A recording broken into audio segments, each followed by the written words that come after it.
Finland is the world's happiest country, according to an annual survey issued this week, placing India at the 133rd spot, which is a drop by 11 places as compared to last year's report. The happiness index also found that Americans were getting less happy even as their country became richer. More in this detailed report.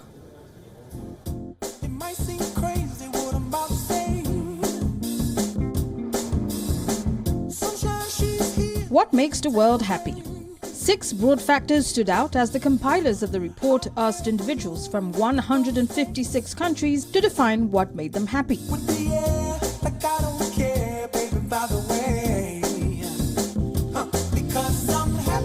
The factors were GDP per capita, social support, healthy life expectancy, social freedom, generosity, and absence of corruption.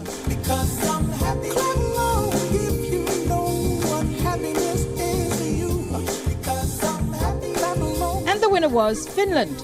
The Arctic country rose from last year's 5th place to the top and is followed by regional neighbours Norway, Denmark, Iceland and Alpine Switzerland further south. Finland, like several of its Nordic neighbours, seems to have found the recipe for happiness. I think everything in the society is set up for people to be successful, starting with university and transportation that works really well. We have a lot of snow, but that doesn't seem to stop anyone in Finland. We don't even have snow days here. But I just see how well everything works, from medical, free healthcare for everyone, transportation that's really efficient, and really good schools that are free or very low charge to students and their families. The Nordic countries are holding the lead, they're maintaining the lead because their countries are working. People have confidence in government. The social support systems, which are under stress in other places, are holding strong in Scandinavia. The United States keeps falling a bit. It declined from 14th rank last year to 18th this year, and I have a study showing some of the adverse trends in the U.S., but the Nordic countries, they're holding on to the top ranks. Indeed, the United States came in at 18th, down from 14th place last year. So what can be making or breaking the America which wanted to be great again? I'm personally really happy. I think what we've seen recently is just this incredible grassroots movement that has given me a lot of happiness and hope, from the Parkland students to even locally with Kentucky United We Stand and Take Back Cheapside. I'm excited to see where we're heading as a country. My appreciation for and happiness in America has increased. You know, we tend to lose sight and take it for granted, the incredible privilege and opportunities that are part of our birthright. The freedom to pursue life, liberty, happiness, and the American dream on our own terms. And what about India? Where does our big, bright and bubbly nation fit into this report? Unhappily enough, it's down 11 places to the 133rd place this year. So what do Indians make of this? Everything about our country, the warmth, the people, the colors, the culture, the way we are generally hospitable. I love being in India and I love being an Indian.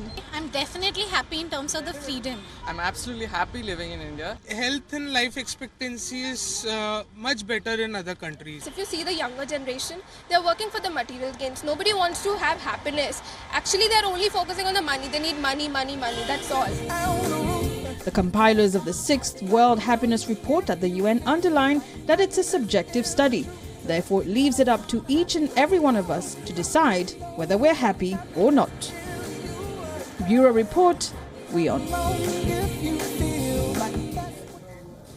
All right, let's go straight across now to Professor John Helliwell, who is a co-editor of that World Happiness Report, who's joining us on the broadcast. Professor, to begin with, how did you come up with the evaluation criteria? What many are asking is, how do you judge, how do you ascertain if a person is happy? What were the criteria used for that assessment? The rankings are based to people's answers in every country to the simple question: think of your life as a whole, as a ladder, with the worst possible life as a 0 and the best as a 10. How would you rate your life today? And so the rankings are based entirely on that. It doesn't depend on our judgment or our choice of features or anything.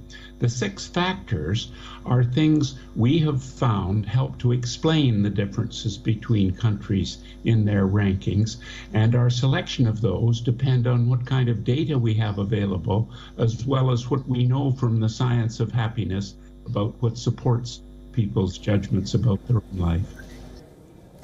Interesting, Professor. What many also wonder is what, according to you, explains that India has dropped 11 places as compared to the previous year's report. What makes Indians unhappy, according to you? Well, we found that relative to what people used to think, which was that the material standards of life, income and health, were the whole story, or almost all the story, we're finding the close-in social relationships that people have are of fundamental importance. The sense of trust they feel in the street, the sense of affection and cooperation and help they feel in their families, in their neighborhoods, in their workplaces. And of course, it extends to the broader society as well. But it's the close-in is very important, and so you can find quite big differences in life satisfaction among communities and within communities, even in the same country. And of course, you find very big differences from one country to another. All right, Professor, also speaking a little bit now about India's neighbors. Pakistan ranks 75th on that report. China ranks 86th. Yet the perception of freedom in these countries isn't as good as in India. How do you explain that the study finds people in China and Pakistan happier? The simple answer is we don't know enough about what's going on in India. India is an international community in a way on its own. It is many communities.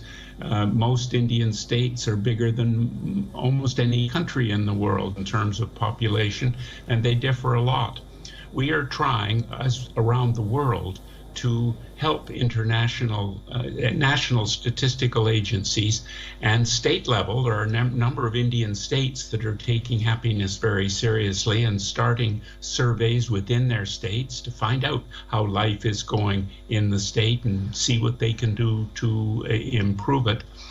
If we had a big canvas of data for all of India, then we could dig deeper and find out in which parts of India is life especially good, and which communities are best, and then we'd have clear answers to the kind of question you rightly ask. If things are not as good generally, why is that? And lastly, before we let you go, Professor, the United States also has dropped 4 places in this year's report as compared to last year's. And also 11 places from the first report in 2012. Your co-editor on that report, Dr. Jeffrey Sachs, mentions that even though the U.S. was getting richer, its people did not seem happier. How do you explain that? In this year's chapter, he emphasized a health crisis which exists in the U.S. more than elsewhere. Obesity and opioids are an issue in many countries in terms of posing risk to health. And he noted that healthy life expectancy is actually dropping in the United States, which of course shouldn't happen in the presence of continual medical improvements in countries that should have good healthcare systems. So uncertainty about that is clearly part of it.